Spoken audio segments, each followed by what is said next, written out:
welcome back to Valerine's Home and Gardens. Thank you so much for your support on my channel. If you've never been here before, welcome.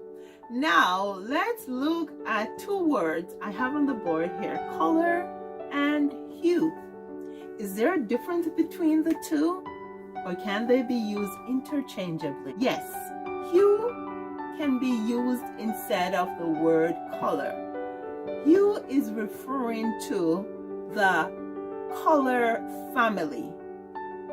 For example, reds, greens, yellow, that would be three hues, three color family. Now, it doesn't matter if the color itself is altered in any way by adding grays or white or black. The word hue is still used to describe that color.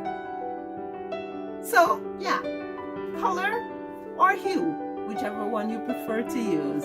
Let me know what you think in the comment section. Thank you so much for watching. Please like, share, and subscribe.